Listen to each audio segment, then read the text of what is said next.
ఇది ఒక మొసలి మరియు ఏనుగు కథ. ఒక ప్రశాంతమైన అటవిలో, పెద్ద నదికి అద్దంగా ఉన్న చోట, గజేంద్ర అనే దయగల ఏనుగు ఉండేది.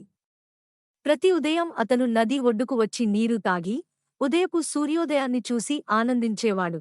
అదే నదిలో కాళింగ అనే తెలివైన, బలమైన మొసలి ఉండేది. కాని గజేంద్రను చూసినప్పుడల్లా కాళింగకి అసూయ వేసేది. ఎందుకంటే అటవిలోని ప్రతి జంతువుకు గజేంద్ర మీద గౌరవం ఉండేది. ఒక వేడి రోజున గజేంద్ర చాలా ముందుగానే నదీ ఒడ్డుకి వచ్చాడు. తన తొండాన్ని చల్లని నీటిలో ముంచి తాగుతుండగా, కాళింగ నీటి లోతులో నుండి నిశ్శబ్దంగా గమనిస్తున్నాడు. గజేంద్ర నీటిని చిలకరించి ఆనందంగా ఆడటం మొదలుపెట్టాడు. ఆ శబ్దంతో కాళింగ దాచుకున్న చోటు కదిలిపోయింది. చిరాకు పడ్డ మొసలి అంచెలంచెలుగా ఏనుగు వైపు వచ్చేందుకు సిద్ధమయింది. అకస్మాత్తుగా కాళింగ నీటిలోంచి ఎగిరివచ్చి గజేంద్ర తొండాన్ని తన బలమైన దంతాలతో పట్టుకున్నాడు. నది మొత్తం మొసలి శక్తితో కంపించింది. గజేంద్ర నొప్పితో ఘోరంగా గర్జించాడు. గజేంద్ర వెనక్కి లాగేందుకు ప్రయత్నించాడు. కాని మొసలి పట్టు గట్టిగానే ఉంది.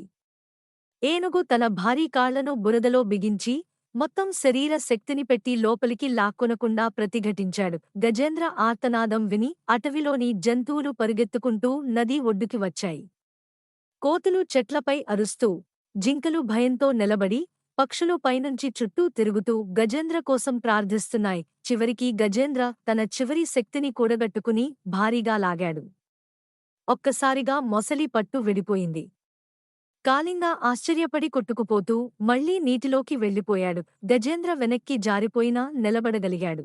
నెమ్మదిగా ఊపిరి పీల్చుకుంటూ నిలబడగా జంతువులంతా హర్షించాయి.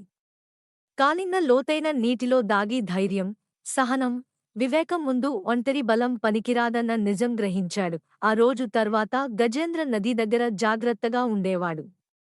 కాళింగ కూడా ఇకపై అతనిపై దాడి చేయలేదు. అటవిలోని ప్రతి జంతువు ఒక గొప్ప పాఠం నేర్చుకుంది. నిజమైన శక్తి శరీర బలంలో కాదు, మనస్సు ధైర్యం, సహనం, ఐక్యతలో ఉంది.